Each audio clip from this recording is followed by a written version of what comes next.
Ja s'ho no. Alejandro, explica els materials que estàs agarrant.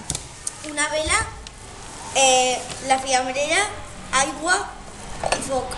¿Y qué anem a experimentar? Cuando que la vela necesita oxígeno para cremar y cuando se va el oxígeno y se apaga la vela, pucha el agua. Venga. Sí, Eso no funcionará, te lo digo yo. no. Lo verás como... Pruébalo. Ya verás. Si funciona no tiene gas. Yo no lo veo. Con el aire se va a apagar. Para quitarle la mano. No, pero Te dejo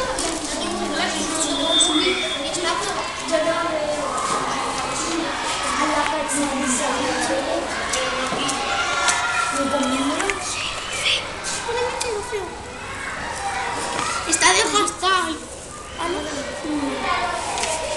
Vale, ves explicant. Cuando pique el got, la vela si se apaga es porque se queda sin oxígeno y pujará el agua. Mira, mira, mira. Se está apagando. Es verdad, se está apagando. Sí que es un experimento. Sí, pero el agua no está subiendo. No, la mi boca no es. A ver, Molt bé, Alejandro.